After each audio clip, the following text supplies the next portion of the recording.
இரண்டாவது முறையாக 3 நாள் பயணமா போறார்.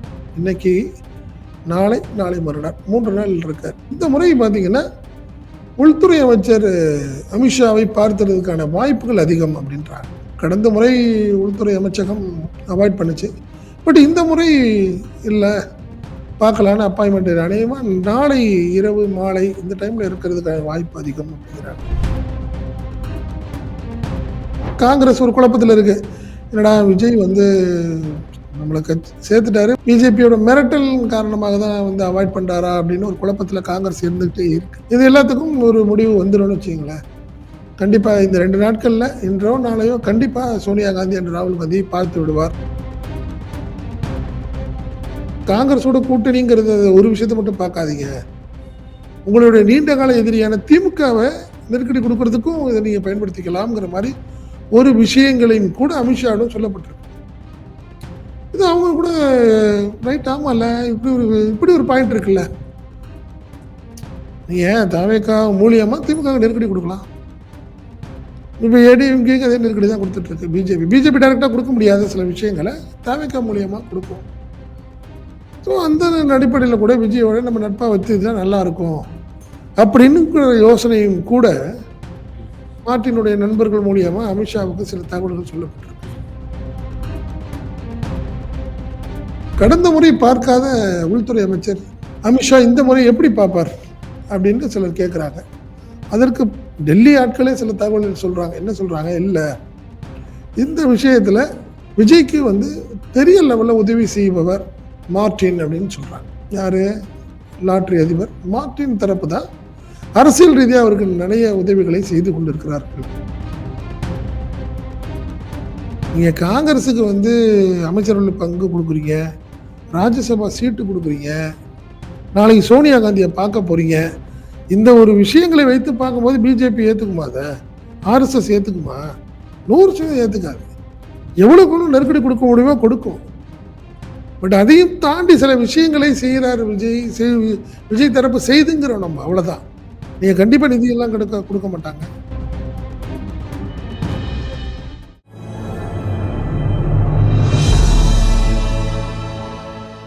தமிழ் நியூஸ் நேர்கள் கண்மணக்கம். இன்றைய சிறப்பு நேர்காணலில் நம்முடைய இருந்திருப்பவர் தமிழ் நியூஸ் ஆசிரியர் மற்றும் பத்திரிகையாளர் திரு செந்தில் சார். சார் வணக்கம். வணக்கம். வணக்கம் சார். திரு விஜய் அரசு பயணமாக டெல்லிக்கு போயிருக்கிறாரு. நிதி ஆயோக் கூட்டத்தில் பங்கேற்க போறாரு. முதல் நிதி ஆயோக் கூட்டம் அவருக்கு எல்லாமே அவருக்கு புதிதுதான். ஏன்னா முதன்முறையாக அவர் சீஃப் மினிஸ்டரா சார்ஜ் எடுத்திருக்கிறார். ஸோ இன்றைய தினம் பல ஷெட்யூல்ஸ் நமக்கு செய்திகள் வாயிலாக கிடைக்கப்படுது. குறிப்பா காங்கிரஸினோட மூத்த தலைவர்களை சந்திக்கிறாரு, சோனியா காந்தி அம்மையாரை சந்திக்கிறாருங்கிற மாதிரி. ஸோ இந்த டெல்லி விசிட் அரசு முறை பயணமாக மட்டும் பார்க்கணுமா, இல்ல அதில் பின்னணியில வேற ஏதேனும் அரசியல் கணக்குகள் இருக்கிறதா? இல்லை, உண்மைதான். நீங்க இது அரசியல் கணக்கோடு சேர்த்து தான் பார்க்குறாருன்னு நினைக்கிறேன் நான். காரணம் என்னன்னா, முதல் டெல்லி விஷயத்தில் அவர் ஒரு பெரிய ஃபெயிலியரை தான் சந்திச்சு வந்தார். குறிப்பாக பார்த்தீங்கன்னா, உள்துறை அமைச்சரை பார்க்க முடியவில்லை. அப்பாயின்மெண்ட் கொடுத்துட்டு அவங்க கேன்சல் பண்ணிட்டாங்க. அதே மாதிரி பார்த்தீங்கன்னா, காங்கிரஸ் தலைவர் சோனியா காந்தி and ராகுல் காந்தியோட டின்னர்னாரு, அப்புறம் பிரேக்ஃபாஸ்ட்னாரு, ரெண்டையுமே கேன்சல் பண்ணிட்டு அவர் விஜய் வந்துட்டாருன்னு சொன்னாங்க. அப்புறம் பல குழப்பங்களா இருந்துச்சு. இல்லை, விஜய் கேன்சல் பண்ணல, சோனியா காந்தி விரும்பலைன்னாங்க. எப்படி ஒரு சூழ்நிலையில் தான். பட் இரண்டாவது முறையாக 3 நாள் பயணமா போறார். இன்னைக்கு, நாளை, நாளை மறுநாள் 3 நாள் இருக்கார். நாளை மறுநாள் காலையில கிளம்பிடுவாருன்னு நினைக்கிறேன். பட் இன்னைக்கும் நாளைக்கும் ஷெட்யூல் ப்ரோக்ராம் இருக்கு, வரிசையா இருக்கு. அப்போ இந்த முறை பார்த்தீங்கன்னா, உள்துறை அமைச்சர் அமித்ஷாவை பார்க்கிறதுக்கான வாய்ப்புகள் அதிகம் அப்படின்றாங்க. கடந்த முறை உள்துறை அமைச்சகம் அவாய்ட் பண்ணுச்சு. பட் இந்த முறை இல்லை, பார்க்கலான்னு அப்பாயின்மெண்ட் அநேகமா நாளை இரவு, மாலை இந்த டைம்ல இருக்கிறதுக்கான வாய்ப்பு அதிகம் அப்படிங்கிறாங்க. அது ஒரு விஷயம். ஏற்கனவே காங்கிரஸ் ஒரு குழப்பத்தில் இருக்கு. என்னடா விஜய் நம்மளை சேர்த்துட்டாரு, பிஜேபியோட மிரட்டல் காரணமாக தான் அவாய்ட் பண்றாரா அப்படின்னு ஒரு குழப்பத்தில் காங்கிரஸ் இருந்துகிட்டே இருக்கு. ஏன்னா இப்பயுமே 2 தரப்பு பார்க்குறாங்க. சில தரப்பு விஜய் இல்லை, அதெல்லாம் கிடையாது, கண்டிப்பா நம்மளோட தான் இருப்பாருங்கிறதும். சில பேர் இவரை நம்பி திமுகவை கழட்டி விட்டுட்டோமே, பிரச்சனை ஆயிடுச்சு, நம்மளுக்கும் திமுகவுக்கும் பிரச்சனை ஆயிடுச்சு அப்படிங்கிற ஒரு விஷயத்துலயும் ஒரு குழப்பம் இருக்கு. இது எல்லாத்துக்கும் ஒரு முடிவு வந்துடும்னு வச்சுங்களேன். கண்டிப்பா இந்த 2 நாட்கள்ல இன்றோ நாளையோ கண்டிப்பா சோனியா காந்தி அண்ட் ராகுல் காந்தியை பார்த்து விடுவார் அப்படின்னு நம்ம தகுந்த தகவல் சொல்றாங்க. 1. 2வது முறை இப்போ கடந்த முறை பார்க்காத உள்துறை அமைச்சர் அமித்ஷா இந்த முறை எப்படி பார்ப்பார்? அப்படின்னு சிலர் கேட்குறாங்க. அதற்கு டெல்லி ஆட்களே சில தகவல்கள் சொல்றாங்க. என்ன சொல்றாங்க? இல்ல இந்த விஷயத்துல நீங்க வந்து விஜய்க்கு வந்து பெரிய லெவல்ல உதவி செய்பவர் மார்டின் அப்படின்னு சொல்றாங்க. யாரு? லாட்டரி அதிபர் மார்டின் தரப்பு தான் அரசியல் ரீதியா அவருக்கு நிறைய உதவிகளை செய்து கொண்டிருக்கிறார்கள் அப்படின்னு சொல்றாங்க. ஏன்னா அதுக்கு அதுதான் என்ன சொல்றாங்க, அதனால எவ்வளவு பிரச்சனைகள் இருந்தாலும் என்ன ஒரு குற்றச்சாட்டுகள் வந்தாலும் கூட நீங்க வந்து ஆதவ அர்ஜுனை வந்து தவிர்க்க மாட்டார் விஜய் அப்படிங்கிறது அதுக்கு சில காரணங்களையும் சொல்றாங்க டெல்லி சோர்சஸ். இப்போ இந்த முறை பார்த்தீங்கன்னா இப்போ ஆல் ஓவர் இந்தியாவில் லாட்ரி பல மாநிலங்களில் இருக்கு. பல மாநிலங்கள் அரசுகளே நடத்துது. இப்போ கேரளாலாம் எடுத்திங்கன்னா அரசே நடத்துது.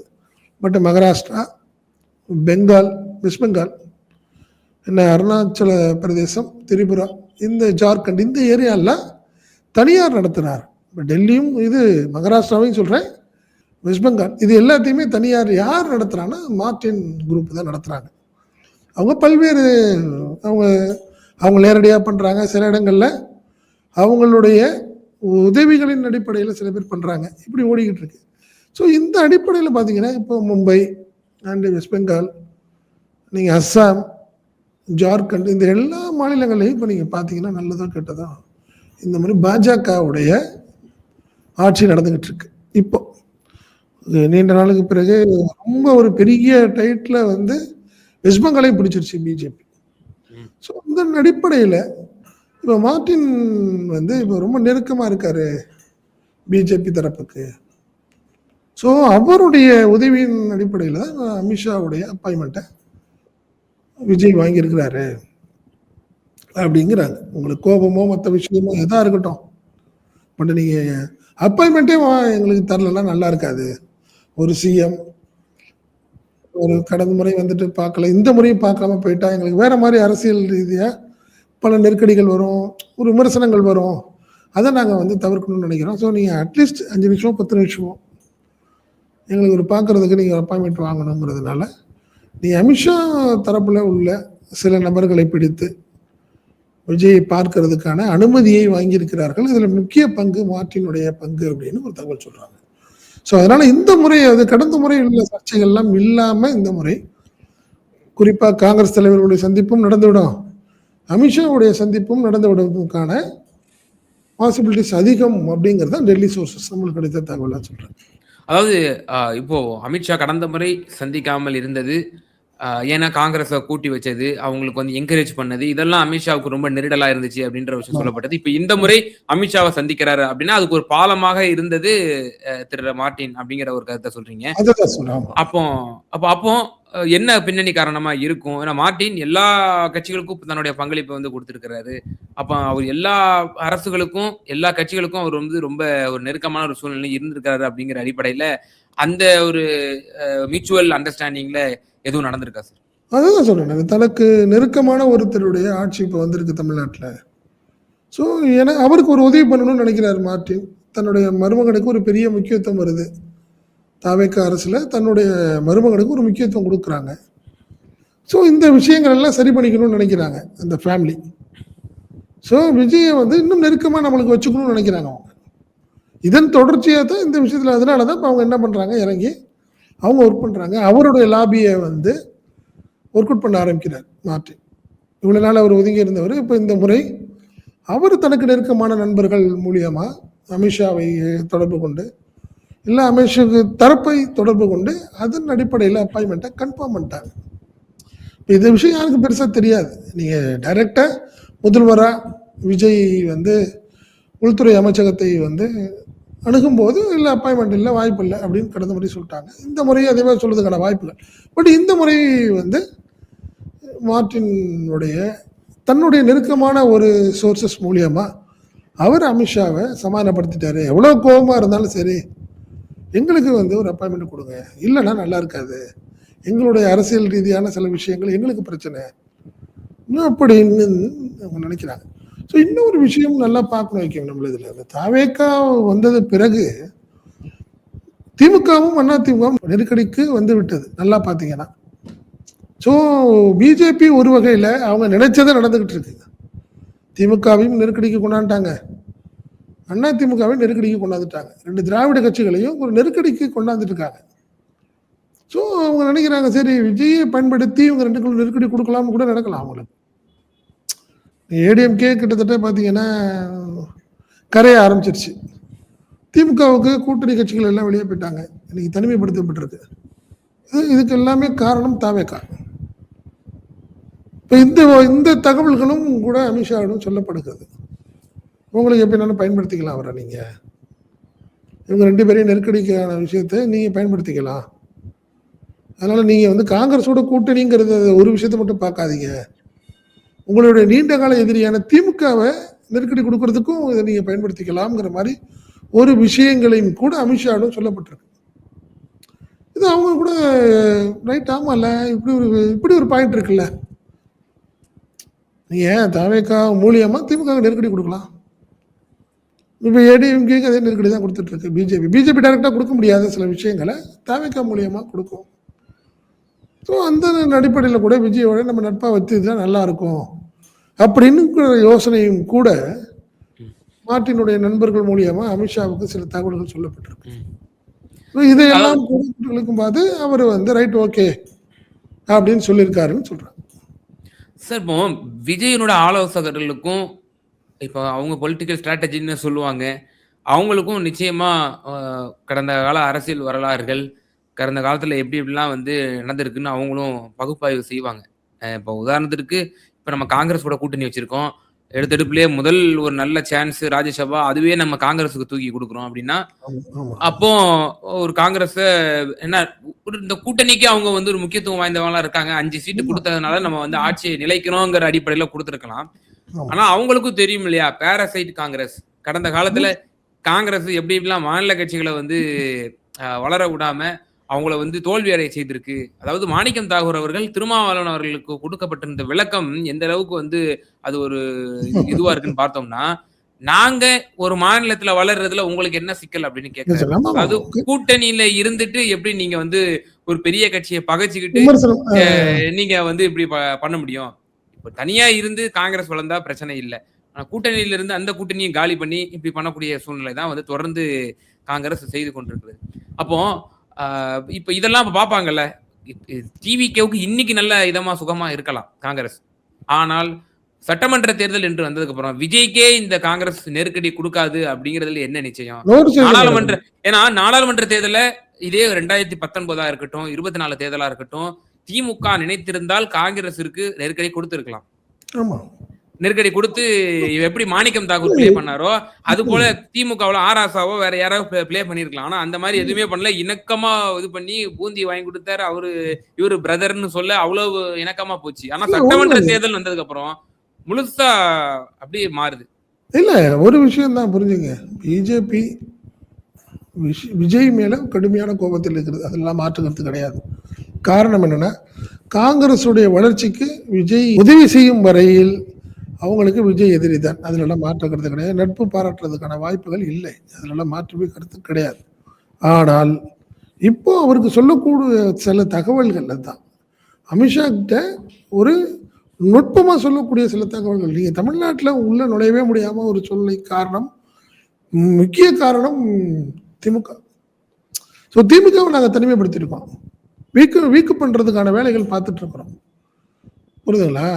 இப்ப இன்னும் கூட சில விஷயங்கள் சொல்றாங்க. அதிமுகவை உள்ள சில எம்எல்ஏக்களை கொண்டு போற மாதிரி திமுகலையும் சிலரை கொண்டு போறதுக்கு ஒரு வாய்ப்பு இருந்தால் விடக்கூடாதுங்கிறது தான் பெரிய அசைன்மெண்டா இருந்து பண்ணிக்கிட்டு இருக்காங்கன்னு சொல்றாங்க.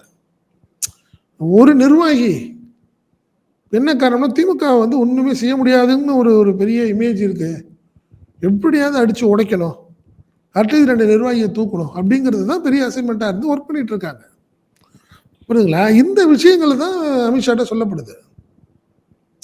நீ காங்கிரஸ் சரியா இருக்காது, 100% தெரியும். விஜய்க்கு அனுபவம் இல்லாம இருக்கலாம், விஜய்க்கு நாக்குல தேன் தடவுன்னு ஒரு வார்த்தை சொல்லுவாங்க தெரியுங்களா? உங்கள வந்து சந்தோஷப்படுத்தி வச்சுக்கணும் அப்படின்னா, உங்க நாக்குல தேன் தடவுறது. அப்படிங்கிற மாரி ஒரு விஷயம். அவருக்கு என்ன சொல்றாங்க விஜய்க்கு? நீங்க தமிழ்நாட்டிலேயே இருக்கிறது நல்லா இருக்காது. நீங்க கிட்டத்தட்ட தென் மாநிலங்கள் எல்லாத்துலயுமே தாவேக்காவ கொண்டாடலாம். அகில இந்திய கட்சியா கொண்டாங்க. காங்கிரஸ் சப்போர்ட் பண்றோம்.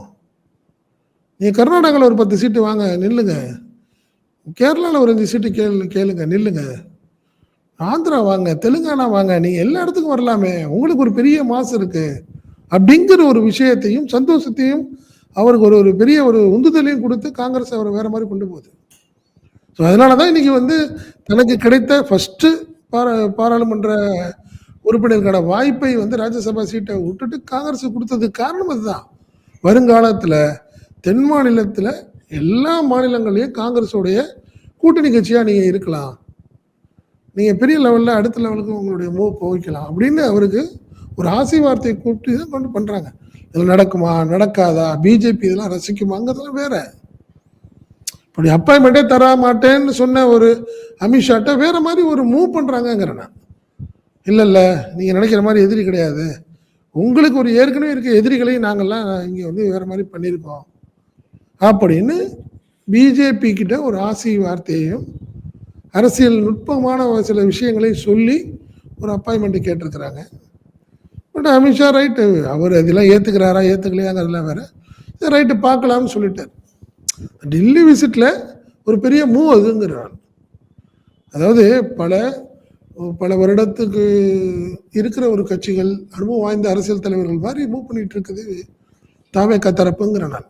ஒரு பக்கம் காங்கிரஸை பேசிக்கிட்டு தென் மாநிலங்களில் எல்லாத்துலேயும் கூட்டணி வைக்கணுங்கிற அளவுக்கு ஒரு பேச்சுவார்த்தை நடத்திக்கிட்டு அப்படியே ஒரு சைடு போயிட்டு பிஜேபிட்டையும் ஒரு மூவ் பண்ணுது. என்ன பண்ணுது? உங்களுடைய எதிரியான திமுகவையும் நீங்கள் ரொம்ப நாள் இது வரைக்கும் உள்ளே நுழைய முடியாதுன்னு பார்த்துட்டு இருக்கிற ஒரு சூழ்நிலைக்குல நாங்கள் அதெல்லாம் உங்களுக்கு உதவி பண்ணி தர்றோங்கிற மாதிரி அவங்களெல்லாம் வீக் ஆக்குறோம். இது உங்களுக்கு ப்ளஸ்ஸாக இருக்குங்கிற மாதிரி அவங்கள்ட்டையும் ஒரு ஆசை வார்த்தையை தேடுதுங்கிற நான். அதுக்காக சொல்கிறேன், அப்பாயின்மெண்ட்டுக்காக சில விஷயங்களை பேசி உள்ளே கொண்டு போகிறாங்க. விஜயை உள்ளே கொண்டு போகிறாங்க. விஜய் அந்த அளவுக்கு சாதுரியமாக இருப்பாரா, அரசியல் பார்க்குறாரா, 24 மணி நேரம் அரசியலை பற்றி சிந்திக்கிறாரான்லாம் தெரியல. அவரை முகத்தில் நிறுத்தி ஒரு டீம் பின்னாடி ஒர்க் பண்ணுற மாதிரி தான் தெரியுது எனக்கு தெரிஞ்சு. நீங்கள் அரசியல் ரீதியாக ரொம்ப ஸ்ட்ராங்காக இருந்திருந்தால் கண்டிப்பாக ப்ரெஸ்ஸை பார்ப்பார், பேசுவார், சில வார்த்தைகள் சொல்லுவார். அதெல்லாம் இல்லையே அவர்கிட்ட இல்லை. பின்னாடி ஒரு டீம் உட்காந்து ஒர்க் பண்ணுது. நீங்கள் போய் அமித்ஷா இன்னைக்கு போய் பார்க்குறீங்க, அவ்வளோதான். நீங்கள் இன்னைக்கு ஈவினிங் 6:30 மணிக்கு சோனியாவை பாருங்கள், ஹாய் சொல்லிட்டு வாங்க, மொத்தம் நாங்கள் பேசிக்கிறோன்னு ஒரு டீம் ஒர்க் பண்ணிட்டு இருக்கு. இதுதான் உண்மையான நிலைமையாக இருக்குது. ஏன்னா விஜய் அந்த அளவுக்கு ஒர்க் பண்ணுறாரா பெரிய கேள்விக்குறி தானே. நம்ம ஒத்துக்கணும், அதில் ஒன்றும் மாற்ற கருத்து கிடையாது. இப்போ நாளைக்கு மீட்டிங்கில் அட்டன் பண்ண போகிறேன் நிதி ஆயோக்கு. அதில் வந்து தமிழகத்திற்குண்டான அந்த நிதியெல்லாம் அவருக்கு கேட்டு பெற வேண்டிய ஒரு அவருக்கு ஒரு ரெஸ்பான்சிபிலிட்டி இருக்குது. இப்போ சோனியாவை சந்திச்சுட்டு மறுநாள் மோடி சந்திக்கும் பொழுது அப்போ அங்கே சினாரி எப்படி இருக்கும்? ஏன்னா இந்த அவருடைய அது பாஜகவினரோட வாதம், நம்மளோட வாதம் கிடையாது. இத்தாலி சோனியாவை வந்து இந்தியாவில் வந்து பிரதமர் ஆவதா அப்படின்னு சொல்லி பாஜகவினர் வந்து கடந்த பிரச்சாரம் செய்ததும், இவங்க வந்து ஒரு நாட்டையே சூறையாடிய குடும்பம் காந்தி குடும்பம்னு சொல்லி இந்திரா காந்தியில இருந்து அவங்க வந்து நேரில் இருந்தே சொல்லுவாங்க. அப்படிப்பட்ட ஒரு குடும்பத்தினுடைய தலைவர், ஏன்னா சோனியா தான் நேர் எதிர் மோடிஜிக்கு. அவங்கள சந்திச்சுட்டு மறுநாள் விஜய் சந்திக்கிறாருங்கிற பொழுது அப்போ மோடியினுடைய என்ன ஓட்டம் என்னவா இருக்கும்? 100% ரசிக்க மாட்டாங்க, ரசிக்கல. இன்ற வரைக்கும் அவரை ஏற்றுக்கொள்ளவில்லை, அதுதான் உண்மை. அதனால மாற்று கருத்தே கிடையாது. நீங்க அதான் இப்ப நிதி ஒதுக்குறதுல எதுவும் பாரபட்ச காட்டப்படுமா? கண்டிப்பா இருக்காது, கண்டிப்பா வாய்ப்பு இல்லை, அதுலலாம் மாற்றம் இல்லை. நீங்க ஒரு விஷயம் புரிஞ்சுங்க, நீங்க காங்கிரஸுக்கு வந்து அமைச்சரவையில் பங்கு கொடுக்குறீங்க, ராஜ்யசபா சீட்டு கொடுக்குறீங்க, நாளைக்கு சோனியா காந்தியை பார்க்க போறீங்க. இந்த ஒரு விஷயங்களை வைத்து பார்க்கும்போது பிஜேபி ஏத்துக்குமா? அதை ஆர்எஸ்எஸ் ஏத்துக்குமா? 100% ஏத்துக்காது. எவ்வளவுக்கு நெருக்கடி கொடுக்க முடியுமோ கொடுக்கும். பட் அதையும் தாண்டி சில விஷயங்களை செய்கிறார் விஜய் தரப்பு செய்துங்கிறோம் நம்ம, அவ்வளவுதான். நீங்க கண்டிப்பா நிதியெல்லாம் கொடுக்க மாட்டாங்க, இவங்க நினைக்கிற மாதிரி கிடையாது, அவ்வளோ ஈஸி கிடையாது, அதுலலாம் மாற்றமே கிடையாது. அதனால மாற்றம் இல்லை. நீங்க சொன்ன மாதிரி நீங்க ஏற்கனவே கல்வி நிதி இருக்கு, மத்திய கல்வி திட்டத்தை வந்து நீங்க என்ன பண்ண போறீங்க? என்ன பண்ண போறாரு? மும்மொழி கொள்கைக்கு என்ன அவரோட நிலைப்பாடு என்ன? என்னன்றது தெரியல. நாளைக்கு என்ன பேச போறாருன்னு தெரியல. பார்த்துட்டு பேசிட்டு வெளியே வந்து என்ன அறிக்கை கொடுக்க போறாருன்னு தெரியல. ம். பிஜேபியை எதிர்த்து ஸ்ட்ராங்கா இதுவரைக்கும் அவர் ஒண்ணுமே சொல்லலையே, பேசவே இல்லையே. அதனால உண்மைதான். இதுவரைக்கும் ஒரு வார்த்தை பேசல. நீங்க கச்சத்தீவுல ஆரம்பிச்சு மீனவர் பிரச்சனைல இருந்து எந்த விஷயத்திலையும் கூட பிஜேபிக்கு எதிரான ஒரு ஸ்ட்ராங்கான ஒரு கடுமையான வார்த்தைங்கிறதே இல்ல. சொல்லப்போனா எதிர்த்து ஒரு வார்த்தை கூட சொல்லல. கடுமையான வார்த்தை சொல்லவே இல்ல. நாளைக்கு மீட்டிங் முடிச்சதுக்கு அப்புறம் என்ன சொல்ல போறாங்கன்னு தெரியல. அதனால இதையெல்லாம் பிஜேபி சத்தியமா ரசிக்காது. விஜயுடைய வளர்ச்சியை காங்கிரஸ் வளர்ச்சியா தான் பார்க்கும். அதுலலாம் மாற்றம் இல்லை. ஆனால் இன்னைக்கு அவங்க அமித்ஷாட்ட அப்பாயின்மெண்ட் வாங்குறதுக்கான சில விஷயங்களை பேசியிருக்கிறார்கள். அமித்ஷாவும் தலையாட்டி இருக்கிறார். உண்மையில அவர் போய் பார்த்துட்டு வெளியே வந்ததுக்கு அப்புறம் தான் உண்மையா இல்லையான்னு தெரியும். ஏன்னா போன முறையே கடைசி நேரத்தில் தான் மாறுதலுக்கு உட்பட்டு அவருக்கு அப்பாயின்மெண்ட்டை கட் பண்ணி நிதியமைச்சரை போய் பார்க்குற மாதிரி ஆயிடுச்சு அவர். அதனால அமித்ஷா போய் பார்த்துட்டு வெளியே வர வரைக்கும் உண்மை கிடையாது. என்ன பிரதமரையே எத்தனை நிமிஷம் போய் பார்த்தாருன்னு ஒரு பெரிய கேள்விக்குறியா இருக்கு. இன்னும் சொல்ல போனால் பிரைம் மினிஸ்டர் போய் உட்கார்ந்த உடனே அமித்ஷா பிரைம் மினிஸ்டர் எழுந்து வெளியே போயிட்டார், உள்ளே போயிட்டாரு. வெளியே உள்ளே போனவர் திரும்பி வருவார்னு எதிர்பார்த்தாரு. இல்லை சார் மீட்டிங் முடிஞ்சிருச்சுன்னு சொல்லிட்டாங்க. ஒரு பெரிய ஒரு வெக்ஸாகி தான் வந்தார் விஜய். இப்படிலாம் ஒரு தகவல் சொல்கிறாங்க. வந்து 2 நிமிஷம் பேசி ஹாய் ஹாய்ன்னு சப்ஜெக்ட் ஒன்றும் பேசுறதுக்கு அவரால் முடியல. யாரால? விஜயால. ஏற்கனவே மெமரண்டம் கொடுக்குறாரு. அடுத்து ஒன்றும் பேச ஆரம்பிக்கல. அவருடைய ஒரு தயக்கத்தில் இருக்கிறதுனால பிரைம் மினிஸ்டர் கிளம்பி எதுவுமே சொல்லாமல் போயிட்டாரு. 2 நிமிஷம் நின்று பார்த்த உட்கார்ந்து இருந்த விஜய்கிட்ட officer sir prime minister meet முடிஞ்சிருச்சு சார்னு சொன்னதுக்கப்புறம் தான் அவர் வெளியே வந்திருக்காரு. இப்போ இதெல்லாம் இப்போ சொல்கிறாங்க தகவல். புரியுதுங்களா? நீ அதனால் அமித்ஷாவை பார்த்துட்டு வெளியே வர வரைக்கும் உண்மை கிடையாது, நிச்சயம் கிடையாது. இப்போ இறுதியான ஒரே ஒரு கேள்வி சார். இப்போ மார்டின் அவர்களுடைய அந்த பாலமா இருக்கிறாரு அமித்ஷா சந்திப்புல அப்படிங்கிற பொழுது, அப்போ அவங்களுக்கு ஒரு சில எதிர்பார்ப்புகள் இருக்கலாம். நீங்களும் சொன்னீங்க மத்திய கட்சிகளுக்கும் மாநில கட்சிகளுக்கும் இன்னும் சில அரசாங்கங்களுக்கும் ரொம்ப நெருக்கமாக இருக்கக்கூடியவங்க அப்படிங்கிற அடிப்படையில, அப்போ நாளை பின்ன தமிழ்நாட்டிலையும் வந்து லாட்டரி வருவதற்கான வாய்ப்புகள் அதிகமா இருக்குன்னு நம்ம இதன் மூலியமா புரிஞ்சுக்கலாமா? இல்லை, நீங்கள் அது லாட்ரி வருமா இல்லை வேறு பிஸ்னஸில் இருக்குமா அப்படிங்கிறதான் கேள்விக்குறி. ஏன்னா லாட்ரி கொண்டாடுறதுக்கு வந்து பெரிய சங்கடம் விஜய்க்கு வந்து ஒரு பெரிய சங்கடமாக இருக்கும். எதிர்கட்சிகளுடைய ஒரு பெரிய எதிர்ப்பை அவர் சம்பாதிக்கிற மாதிரி இருக்கும். ஏன்னா திமுக காங்கிரஸ் நிச்சயமா அதுக்கு வந்து உறுதுணையா இருக்குங்கிற மாதிரி எனக்கு தோணுது. கார்த்திக் சிதம்பரமே கடந்த பேட்டிகள்லாம் சொல்லியிருக்கிறாரு. பல மாநிலங்கள்ல இருக்கு, அதனால பல கோடீஸ்வரர்கள் உண்டானால் என்ன அதுல அப்படின்ற மாதிரி பேசி முறைப்படுத்துங்க அப்படின்லாம் பேசியிருக்காரு. நீங்க அதுதான் சொல்ற, அரசு நடத்தினா பரவாயில்ல, இதையும் தனியார்ட்ட போவீங்க. இப்போ நீங்க அரசு கொண்டாந்த மணல் டாஸ்மார்க்கு அரசுங்கிறப்ப சில பிரச்சனைகள். இப்போ இன்னும் தனியார்ட்ட போய் மணலா இருக்கட்டும், நீங்க டாஸ்மார்க்கெல்லாம் தனியார்ட்ட போகும்போது வேற மாதிரி இருக்கும். இப்போ நீங்க வேணா அரசு வந்து லாட்டரியை கொண்டாடுமா? ஏன்னா லாட்டரியை கொண்டாந்து வேற ஏஜென்சிட்டு தான் கொடுக்க முடியும். அரசு வந்து ஸ்டால் போட்டு விற்க முடியாது. புரியுதுங்களா? ஏஜென்ட் போட்டு அதுக்குன்னு ஆட்களை போட முடியாது. அரசு கொண்டாந்து யாராவது ஏஜென்சிட்டு தான் கொடுக்கணும். அது மாதிரி தான் இருக்கும். பட் அதுக்கான வாய்ப்புகள் மிக குறைவாக நினைக்கிறேன். வேற லெவலில் பிஸ்னஸ் பண்ணிக்குவாங்க. எவ்வளோ விஷயங்கள் இருக்கு. விஜய் ரெபுடேஷனுக்கு கேள்வி உண்டாகும். அதனால அவர் செய்ய மாட்டாருங்கிறது என்னோட எண்ணம். ஏன்னா இப்போ உடனே செய்ய மாட்டாருங்கிறது என்னோட எண்ணம். நிச்சயமா சார். முதலமைச்சர் விஜயினுடைய டெல்லி விசிட் இதில் அரசு முறை பயணமாக இருந்தாலும், நிதி ஆயோக் கூட்டத்தில் அவர் பங்கேற்பதாக இருந்தாலும், இதில் இருக்கக்கூடிய அரசியல் கணக்குகள், பின்னணி அரசியல், இது பற்றிய ஒரு விரிவாகவும் எக்ஸ்க்ளூசிவாகவும் பல தகவல்களை சொன்னீங்க. ரொம்ப நன்றி. நன்றி.